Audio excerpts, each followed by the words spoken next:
రోమపత్రిక 12వ అధ్యాయం 17వ వచనం నుంచి 21వ వచనం వరకు.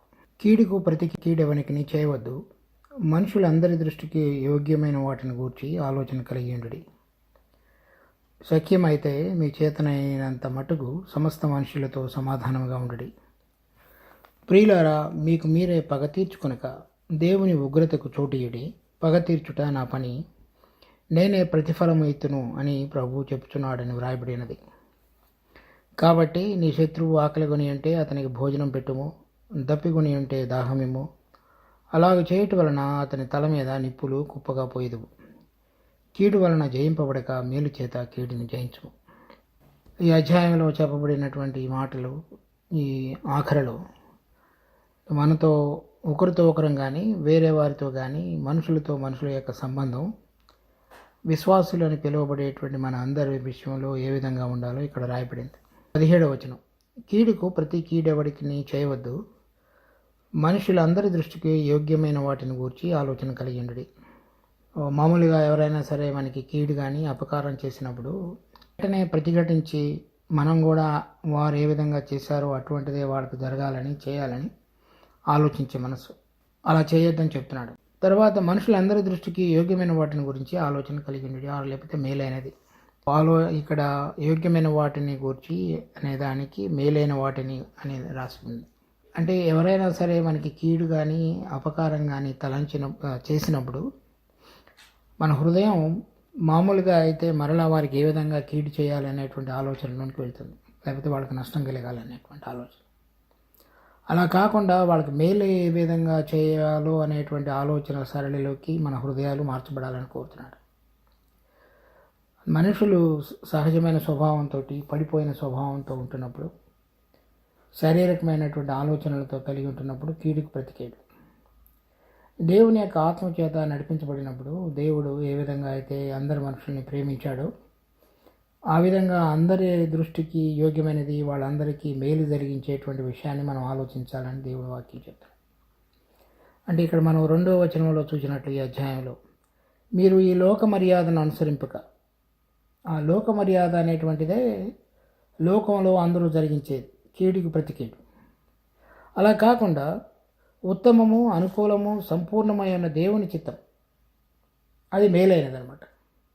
అంటే ఎవరైనా సరే మనకి అపకారం చేసినప్పటికీ, మనల్ని ప్రేమించకపోయినప్పటికీ మన హృదయంలో వారి పక్షంగా ఎటువంటి ఆలోచన కలిగి ఉండాలనేటువంటిది, అది మన యొక్క మనస్సు మారి నూతన మగుట వలన రూపాంతరం చెందినప్పుడు మాత్రమే సాధ్యమవుతుంది. అటువంటి రూపాంతరం చెందడం అంటే మనిషి తన సహజమైనటువంటి ప్రాణంతో నడిపించబడేటువంటిది కాకుండా దేవుని యొక్క ఆత్మ ప్రభావం చేత నడిపించబడటం అనేటువంటిదే రూపాంతరం. అలా రూపాంతరం చెందినప్పుడు, అంటే ఆత్మ చేత నడిపించబడి ఆయన ప్రభావం కింద ఉంటున్నప్పుడు మాత్రమే కీడు చేసిన వారికి మేలు ఏ విధంగా చేయగలమనేటువంటి ఆలోచన మనకి రాగలుగుతుంది.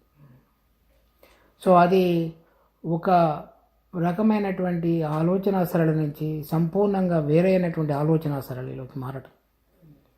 అది దేవుడికి మన జీవితాల్లో ఇటువంటి పడిపోయినటువంటి స్థితి, కీడుకు ప్రతి కీడు చేసేటువంటి స్వభావం కలిగిన మేను, నువ్వు కోరిన విధంగా, లేకపోతే నీ కుమారుడైన యేసుక్రీస్తు ఏ విధంగా మమ్మల్ని విరోధులుగా ఉన్నప్పుడు ప్రేమించాడు, లేకపోతే మేము ఆయన సిలువ వేసినప్పుడు కూడా తండ్రి వీరేం చేస్తున్నారు వీరికి తెలియదని వారిని క్షమించమని మరలా మమ్మల్ని ప్రేమించేటువంటిదే తిరిగి చూపించాడు. అటువంటి ఆలోచనలోనికి రావటానికి కేవలము దేవుని యొక్క ఆత్మ మనలో పనిచేసినప్పుడు మాత్రమే రాగలుగుతుంది. మనం అటువంటి రూపాంతరం చెందిన వారంగా ఉంటేనే ఈ పైన చెప్పబడిన విషయాలు కానీ ఇప్పుడు మనం చూస్తున్న విషయాలు కానీ మనిషికి సాధ్యం. 18వ వచనం, సఖ్యమైతే మీ చేతనైనంత మటుకు సమస్త మనుషులతో సమాధానంగా ఉండండి. అంటే మరి ఎవరైనా మనకి కీడు చేసినప్పటికీ వాళ్ళతోటి కూడా సమాధానంగా ఉండటం అనేటువంటిది చాలా కష్టమైన విషయం. కానీ ఏం చెప్తున్నాడంటే, మనిషి తన యొక్క వాళ్ళు కీడు చేశారనేటువంటి తలంపు మనలో ఉంటున్నప్పుడు మనం దూరంగా ఉండే అవకాశం ఉంది. కానీ సమాధాన పడమని చెప్తున్నాడు. అంటే ఏంటి అర్థం? మన తరఫు నుంచి వాళ్ళు ఏ విధంగా ఆలోచించినా సరే సమాధాన పడాలనేటువంటి ఆశ కలిగిన హృదయం ఉండాలి. వాళ్ళు దాన్ని తృణీకరించారనుకోండి, అప్పుడు మనం ఏం చేయలేం. కానీ మన తరఫు నుంచి వాళ్ళు మన పక్షంగా చేసినటువంటి నష్టాన్ని బట్టి కానీ, అపకారాన్ని బట్టి కానీ, కీడుని బట్టి కానీ మన హృదయాలలో వారి పక్షంగా వేరే అనేటువంటి భావన మాత్రం ఉండకూడదు. హెబ్రీ పత్రిక 12వ అధ్యాయం 14వ వచనం. అందరితో సమాధానమును పరిశుద్ధతయు కలిగి ఉండడానికి ప్రయత్నించుడి. పరిశుద్ధత లేకుండా ఎవడును ప్రభువును చూడడు. కనుక మన విషయమై ఎవరైనా సరే అసమాధానంగా ఉంటున్నారని తెలిసినట్లయితే మనం వారితో సమాధానపడవలసినటువంటి బాధ్యత మన మీద ఉంది. మత్తయి సువార్త 5వ అధ్యాయం. మన ప్రయత్నం అనేటువంటిది మనం తప్పకుండా చేయాలి. 23వ వచనం. కావున నీవు బలిపీఠం వద్ద అర్పణను అర్పించుచుండగా నీ మీద నీ సహోదరునికి విరోధం ఏమైనా కలదని అక్కడ నీకు జ్ఞాపకం వచ్చిన ఎడల అక్కడ బలిపీఠం ఎదుటనే నీ హృదయ అర్పణము విడిచిపెట్టి మొదట వెళ్ళి నీ సహోదరునితో సమాధానపడు. కనుక ఎప్పుడైనా మనం సమాధానం లేకుండానే దేవునికి అర్పించేటువంటి అర్పణ కానీ, ప్రార్థన కానీ, ఆరాధన కానీ వాటికంటే కూడా మనం సమాధానంతో ఇతరులతో ఉండటం అనేటువంటిది ప్రాముఖ్యమైనదని చెప్తున్నాడు. అయితే కొన్నిసార్లు మరి వారు సమాధాన పడటానికి ఇష్టపడరు అనుకోండి, వేరే వాళ్ళు. అందుకని ఇక్కడ ఏం చెప్పారంటే శక్యమైనంతే, అంటే మన ప్రయత్నం హెబ్రీ పత్రిక 12లో కానీ, రోమా పత్రిక 12లో కానీ, అక్కడ మత్తయి సువార్త 5వ అధ్యాయంలో కానీ చెప్పబడినవన్నింటిలో కూడా దేవుని యొక్క ఆత్మచేత వెలిగించబడి నడిపించబడినటువంటి మన అందరం మన ప్రయత్నంగా మనుషులందరితో కూడా సమాధానకరమైనటువంటి విధంగానే మన హృదయాలలో ఆలోచన, తర్వాత కార్యం వచ్చినప్పుడు జరిగించవలసినటువంటి మనసు ఉండాలి. అటువంటిది లేకపోతే మనం దేవునితో సరైనటువంటి సంబంధం కలిగి ఉండలేము. అందుకని మత్తయి సువార్తలో ఆ అర్పణను విడిచిపెట్టు అంటే మనం అర్పించేటువంటి ఆరాధన కానీ, ప్రార్థన కానీ దేవునికి అనుకూలమైనటువంటి బలిగా ఎంచబడేటప్పుడు. 19వ వచనం. ప్రియులారా, మీకు మీరే పగ తీర్చుకొనక దేవుని ఉగ్రతకు చోటు ఇడి. పగ తీర్చుట నా పని, నేనే ప్రతిఫలం ఇత్తునని ప్రభువు చెప్పుచున్నాడని వ్రాయబడినది. పాత నిబంధనలో దేవుడి యొక్క మాటలు వ్రాయబడి ఉన్నాయి అనమాట. ఏమంటే ద్వితీయోపదేశకాండం 32వ అధ్యాయం 35వ వచనం. వారు కాలుదారు కాలమున పగ తీర్చుటయు ప్రతిఫలమిచ్చటయు నావే. వారి ఆపద్దినము సమీపించును, వారి గతి త్వరగా వచ్చును. కనుక ఎప్పుడైనా సరే వాళ్ళకి ప్రతీకారం చేసేటువంటి మనసు మనలో లేకుండా ఆ ప్రతీకారం చేసేటువంటి పనిని అందరికీ తీర్పు తీర్చేటువంటి దేవుడికి మనం అప్పచెప్పటం అనేటువంటిది నేర్చుకోవాలి. మనిషి యొక్క హృదయం ఇప్పుడు నాకు జరిగింది కనుక నష్టం, లేకపోతే నా మీద వాళ్ళు ఆ విధంగా చేసి ఉన్నారు కనుక నేను వారికి ఇప్పుడు నష్టం చేయాలనేటువంటి తపన అలా ఉండకూడదని చెప్తున్నాడు. సామెతలు 24వ అధ్యాయం 29వ వచనం. వాడు నాకు చేసినట్లు వానికి చేసేదను, వాని క్రియ చొప్పున వానికి ప్రతిఫలం ఇచ్చేదను అని అనుకొనకము. మనం అట్లా అనుకొనవద్దని చెప్తున్నాడు. తర్వాత కొలసీ పత్రిక. ఇక్కడ మనం ఎందుకు ఆ విధంగా చేయకూడదు అనేటువంటి దాని గురించి రాశాడు. 3వ అధ్యాయం 13వ వచనం నుంచి. ఎవడైనాను తనకు హాని చేసినని ఒకడు అనుకొనిన ఎడల ఒకరికొకడు సహించుచు ఒకరినొకడు క్షమించుడే. ప్రభువు మిమ్మల్ని క్షమించినలాగున మీరును క్షమించుడే. వీటన్నిటికీ పైన పరిపూర్ణతకు అనుబంధమైన ప్రేమను ధరించుకొనడి. క్రీస్తు అనుగ్రహించు సమాధానము మీ హృదయములలో ఏలుచుననీయుడి. ఇందుకొరకే మీరొక్క శరీరముగా పిలువబడితిరి. ఇక్కడ ఎవరైనా సరే తనకు హాని చేసినని కనుక మనకు అనిపిస్తే వాళ్ళని క్షమించమంటున్నాడు. సో క్షమించడం అనేటువంటి మొదటి మెట్టు. రెండవ మెట్టు ఏంటంటే వాటన్నిటికీ పైన పరిపూర్ణతకు అనుబంధమైన ప్రేమను ధరించుకోవటం. అంటే మరలా వారి పక్షంగా మేలు చేయాలి, లేకపోతే ప్రేమ చూపించాలనేటువంటి మనసు కలిగి ఉండటం. ఎందుకు అనేటువంటిది కారణం చెప్తున్నాడు. మీరు ఒక శరీరముగా ఉండటకు పిలువబడతారు. అంటే ఎవరైనా సహోదరుడు మనకు వ్యతిరేకంగా ఉండి వేరే ఏదైనా చేసినప్పుడు వాళ్ళను క్షమించేటువంటి మనసు, దాని తర్వాత ఆ మనసు మీద ఇంకా మరలా ప్రేమ కలిగిన మనసు లేకపోతే మనందరం కూడా ఒక శరీరంలో అటువంటి విభేదాలు కలిగిన వారంగా కనుక ప్రవర్తించినట్లయితే మరి ఈ లోకంలో దేవుడు తన సంఘాన్ని ఒక సాక్ష్యంగా నిలబెట్టడానికి ఉంచాడు. అంటే ఇక్కడ దేవుని యొక్క సత్యాన్ని, దేవుని యొక్క పరలోక గుణాలు మన ద్వారా తెలియపరచబడగలగటానికి సాధనమైనటువంటి ఒక అవయవంగా దేవుడు సంఘాన్ని లోకంలో ఉంచాడు. ఆ అవయవంలో ఈ సత్యం అనేటువంటిది ఏది తెలియపరచబడాలి? దేవుని యొక్క గుణాలు ఏంటో తెలియపరచబడాలి. ఆ తెలియపరచబడటానికి కావాల్సింది ఏంటి? దేవుడు ఏ విధంగా మనల్ని క్షమిస్తాడో మనం అటువంటి వాళ్ళ విధంగా క్షమించటం, దేవుడు ఎవరిని ఏ విధంగా ప్రేమిస్తాడో మనని ఆ విధంగా ఇతరులను ప్రేమించగలిగిన గుణం, అవన్నీ ఉండటం ద్వారానే మనం దేవుని యొక్క బిడ్డలమని, మనం అందరం కలిసి ఆయన యొక్క సంఘానికి శరీరానికి చెందిన వారమని తెలియపరచబడుతుంది.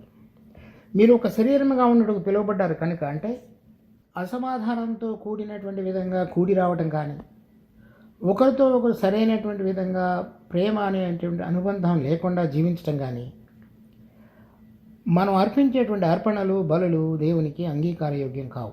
మత్తయి సువార్త 5వ అధ్యాయంలో చూసినట్లు ఒక శరీరంగా ఉండుటకు పిలువబడ్డాం కనుక, చాలామందిగా ఏంటంటే సంఘం అంటే మనం వెళ్ళి ఆరాధన లేకపోతే ప్రార్థన చేసుకుని రావటమనే కానీ, ఒక ఆత్మ చేత ఒక ఆత్మలోనికి మనందరము బాప్తిజం పొంది మనము ఒక శరీరముగా ఉండుటకు ఒక ఆత్మలో పానము చేసిన వారమైతిమి.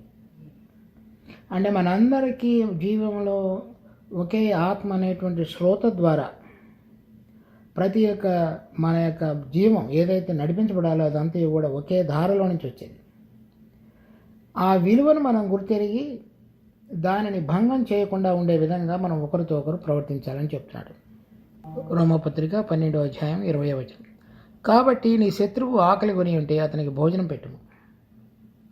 కనుక ఎవరైనా సరే నీ శత్రువులు కనుక వాళ్ళకి ఏదైనా అవసరత ఉంటే వాళ్ళకి భోజనం పెట్టు, దప్పికొని ఉంటే దాహమేమో. ఆ విధంగా మేలు చేత కీడును చేయించు. కొలసీ పత్రికలో కూడా అదే రాయొచ్చు. క్షమించి ప్రేమను ధరించుకొని, ప్రేమ ధరించుకున్నట్లయితే నువ్వు వాళ్ళ యొక్క అవసరతల్లో కూడా పాలు పొందగలిగేటువంటి మనసులోనికి రాగలుగుతావు. అప్పుడు వాళ్ళు నీకు అపకారం చేసినప్పటికీ నీవు వారికి మేలు చేయగలిగినట్లయితే అది దేవుడు యొక్క స్వభావాన్ని నువ్వు అప్పుడు సంతరించుకున్నట్టు. దేవుడు అందరికీ ప్రేమించి అందరికీ మేలు చేస్తాడు. అందరి మీద తన వర్షాన్ని, గాలిని, తర్వాత అవసరమైన వాటన్నిటిని అందరికీ ప్రసాదిస్తాడు. తర్వాత ఎవరైనా ఆయన నమ్మకపోయినప్పటికీ వారిని కూడా ఆశీర్వదించి వారి యొక్క అవసరతలన్నిటిని కూడా తీరుస్తాడు. అటువంటి స్వభావంలోనికి రాగలిగిన విధంగా ఎవరైతే మనకి కీడు చేస్తారో వాళ్ళ పక్షంగా అటువంటి మనసు కలిగి ఉండాలని చెప్తున్నాడు. మత్తయి సువార్త 5వ అధ్యాయం 44వ వచనం. నేను మీతో చెప్పినది ఏమనగా, మీరు పరలోకముందున్న మీ తండ్రికి కుమారులై ఉండినట్లు మీ శత్రువులను ప్రేమించుడి, మిమ్మల్ని హింసించు వారి కొరకు ప్రార్థన చేయండి. దీనిలో ఇంకొకటి ఏంటి తెలుస్తున్నది? పరలోకముందున్న మీ దేవునికి కుమారులగినట్లుగా దేవుని యొక్క గుణం ఆ విధంగా ప్రేమించి క్షమించి ప్రేమించి అందరినీ స్వీకరించగలిగి మేలు చేయగలిగినటువంటి గుణం. ఆ విధంగా ఉండాలి అంటే మిమ్మల్ని హింసించు వారి కొరకు దీవించి ప్రార్థించండి.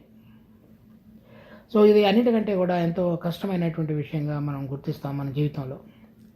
కానీ మనం దేవుని బిడ్డలమని కేవలం రక్షణ పొందడం ద్వారా మాత్రం కాకుండా మన యొక్క ప్రవర్తన ద్వారా మనం దేవుని బిడ్డలమని నిజమైన విధంగా నిరూపించగలగటానికి దేవుడు మన జీవితంలో రకరకాలైన పరిస్థితుల్లో మనకు కలుగు చేసేటువంటి అనుభవాలవి. 1 పేతురు 3వ అధ్యాయం 18వ వచనం. దేవుని చిత్తం అలాగున్న ఎడల కీడు చేసి శ్రమపడుట కంటే మేలు చేసి శ్రమపడుటే మంచిది. ఎలయనగా మనలను దేవుని యొద్దకు తెచ్చుటకు అనీతిమంతుల కొరకు నీతిమంతుడైన క్రీస్తు శరీర విషయంలో చంపబడి ఆత్మ విషయంలో బ్రతికింపబడి పాపముల విషయంలో ఒక్కసారి శ్రమపడెను.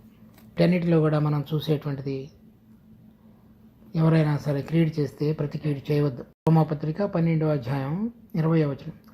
అలాగూ చేయటం వలన అతని తల మీద నిప్పులు కుప్పగా పోయేది. కీడు చేయటం వల్ల పగను ఒకరి మధ్యలో ఒకరు పెంచుకున్నట్టువే కానీ మేలు చేయటం ద్వారా అతనిలో ఉన్నటువంటి ఏదైతే పగ లేకపోతే ఇంకా నష్టం కలిగించాలనేటువంటి కోపంతో కూడి రగిలిపోతున్న మనసు, అవన్నీ కూడా చల్లబడిపోతాయి. ఆ విధంగా మనం సమాధానం అనేటువంటి బాటలోనికి మనము వారు రాగటానికి దేవుడి యొక్క మార్గం అది తెరవబడి ఉంటుంది. కీడు వలన జయింపబడక మేలు చేత కీడును జయించు. కీడు అంటే వాళ్ళు చేసిన దాని మీద ఇంకా ఎక్కువ కీడు చేయటం. మేలు చేత కీడును జయించడం అంటే వాళ్ళు కీడు చేస్తే మనం మేలు చేసి సరైనటువంటి విధంగా దేవుని కుమారులమని, దేవుని యొక్క ఆత్మచేత నడిపించబడిన రూపాంతరం చెందిన మనసు కలిగిన వారమని, దేవుని యొక్క సత్యాన్ని ఈ లోక సంబంధమైన మన జీవన విధానం ద్వారా అనేక మందికి తెలియపరచగలిగినటువంటి అవకాశాలని, వాటన్నిటిలో కూడా మనం కృంగిపోక ఏదైనా మన పొరపాటు ఉంటే సరి చేసుకుని వారందరినీ ప్రేమించగలిగి వారికి మేలు కలిగించాలనే ఆలోచనతో మనం జీవించాలి. ప్రార్థన చేస్తాం. మా జీవం కలిగిన తండ్రి, మీకు ఎంతో వందనాలు. మరోసారి ఈ దినంలో మీ కృపను కోరుకుంటూ మీ దగ్గరికి వస్తున్నాం. మీరు ఇచ్చిన వాక్య భాగాన్ని బట్టి మీకు ఎంతో స్తుతి స్తోత్రాలు. మేము చక్కగా దాని యొక్క అవగాహనలోనికి వచ్చి జీవించలాగున మాకు సహాయపడండి. మరి మేము దేవుని యొక్క కుమారులను పిలువబడినట్లుగా కేవలము పాపక్షమాపణ యొక్క అనుభవం మాత్రమే కాకుండా మరి మేము నూతనమైనటువంటి రూపాంతరం చెందినటువంటి ఆత్మచేత నడిపించబడేటువంటి బిడ్డలంగా కీడును మేలు చేత ఏ విధంగా జయించాలి అనేటువంటిది మీ వాక్యంలో రాయబడిన విషయాలు మేము చూచి అందరి మనుషుల పక్షంగా యోగ్యమైన వాటిని మేలైన వాటిని చేయగలగాలనేటువంటి తపనతోటి మా జీవితంలో ఉండుటకు మాకు సహాయపడండి.